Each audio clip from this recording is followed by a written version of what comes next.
ಮನೆಯಲ್ಲಿ 1 ಕಪ್ ಆಗೋಷ್ಟು ಕಡಲೆ ಹಿಟ್ಟಿದ್ರೆ ಸಾಕು ನೋಡಿ, ಚಟ್ಪಟ್ ಅಂತ ಕೇವಲ 30 ನಿಮಿಷದಲ್ಲಿ ಈ ರೆಸಿಪಿಯನ್ನು ಟ್ರೈ ಮಾಡ್ಬೋದು. ಹಾಗೆ ನೀವೆಲ್ಲಾದರೂ ಟ್ರಾವೆಲ್ಗೆ ಹೋಗುವಾಗ ಇದನ್ನ ತೊಗೊಂಡು ಹೋಗ್ಬೋದು, ಸ್ವಲ್ಪನೂ ಕೆಡೋದು ಇಲ್ಲ. ಫ್ರೆಂಡ್ಸ್, ನಾ ಹೇಳಿರುವಂಥ ಮೆಜರ್ಮೆಂಟಲ್ಲಿ ಈ ರೆಸಿಪಿಯನ್ನು ಮಾಡಿ ನೋಡಿ, ಮಿಸ್ ಮಾಡ್ದೇನೆ ಸೂಪರ್ ಆಗಿರುತ್ತೆ ಈ ಬ್ರೇಕ್ಫಾಸ್ಟ್.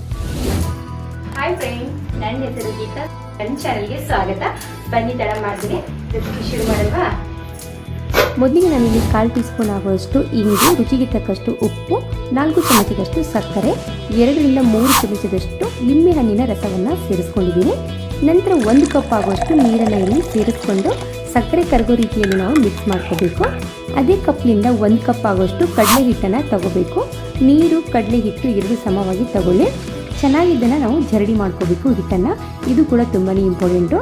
ನಂತರ ಇದಕ್ಕೆ 1 ಚಮಚದಷ್ಟು ಎಣ್ಣೆಯನ್ನು ಹಾಕಿ ಚೆನ್ನಾಗಿ ಮಿಕ್ಸ್ ಮಾಡ್ಕೊಳ್ಳಿ, ಗಂಟು ಇಲ್ಲದೆ ಇರೋ ರೀತಿಯಲ್ಲಿ. ಈ ರೀತಿ ಮಿಕ್ಸ್ ಮಾಡಿಕೊಂಡು ಇದನ್ನು ಸ್ವಲ್ಪ ಸೈಡಿಡೋಣ. ನಂತರ ಇದಕ್ಕೆ ನಾನಿಲ್ಲಿ 2 ಹಸಿಮೆಣಸಿನಕಾಯಿ, ಸ್ವಲ್ಪನೇ ಶುಂಠಿಯನ್ನು ಸೇರಿಸ್ಕೊಂಡು ತರಿಯಾಗಿ ರುಬ್ಬಿ ಸೇರಿಸ್ಕೊತಾ ಇದ್ದೀನಿ. ಕುಟ್ಬಿಟ್ಟು ಸೇರಿಸ್ಕೊತಾ ಇದ್ದೀನಿ. ನೀವು ಬೇಕಂದರೆ ಹೆಂಚಿ ಕೂಡ ಹಾಕೋಬೋದು. ಈಗ ಇದನ್ನು ನಾವು ಚೆನ್ನಾಗಿ ಮಿಕ್ಸ್ ಮಾಡಿಕೊಂಡು ಒಂದು 5 ನಿಮಿಷ ಇದನ್ನು ರೆಸ್ಟ್ ಮಾಡೋಕ್ಕೆ ಬಿಡಬೇಕು. ಅಲ್ಲಿವರೆಗೂ ನಾನು ಇಡ್ಲಿ ಪಾತ್ರೆಯನ್ನು ತಗೊಂಡಿದ್ದೀನಿ. ನೀವು ಬೇಕಂದರೆ ಕೇಕ್ ರೀತಿಯಲ್ಲಿ ಮೋಲ್ಡಲ್ಲಿ ಹಾಕಿಬಿಟ್ಟು ಕೂಡ ಮಾಡ್ಕೋಬೋದು. ನಂತರ ಒಂದು 5 ನಿಮಿಷ ಆದ ನಂತರ ಮತ್ತೆ ನಿಮಗೆ ತೋರಿಸ್ತಾ ಇದ್ದೀನಿ. 1 ಚಮಚದಷ್ಟು ಇನೋವನ್ನು ಸೇರಿಸ್ಕೊತಾ ಇದ್ದೀನಿ.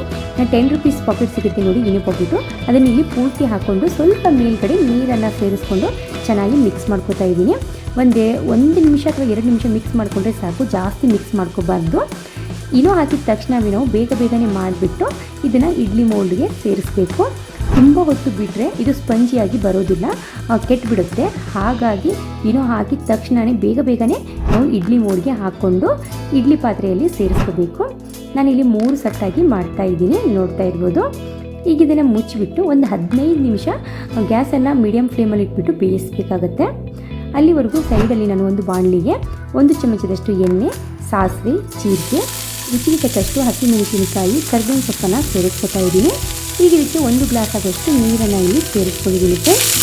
ಫ್ರೆಂಡ್ಸ್, ಇದಕ್ಕೆ ನಾನು ಉಪ್ಪು ಮತ್ತು ಸಕ್ಕರೆಯನ್ನು ಹಾಕ್ಕೊಂಡಿದ್ದೆ. ಸ್ವಲ್ಪ ವಿಡಿಯೋ ಸ್ಕಿಪ್ ಆಗಿದೆ. ಉಪ್ಪು ಮತ್ತು ಸಕ್ಕರೆಯನ್ನು ಸೇರಿಸ್ಕೊಂಡು ಗ್ಯಾಸ್ ಆಫ್ ಮಾಡ್ಕೊಳ್ಳಿ.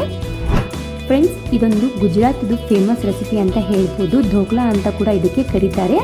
ಇಡ್ಲಿ ಢೋಕ್ಲಾ, ಆಮೇಲೆ ಬೇಸನ್ ಢೋಕ್ಲಾ, ತುಂಬ ಹಲವಾರು ರೀತಿಯಲ್ಲಿ ಇದನ್ನು ಮಾಡ್ತಾರೆ.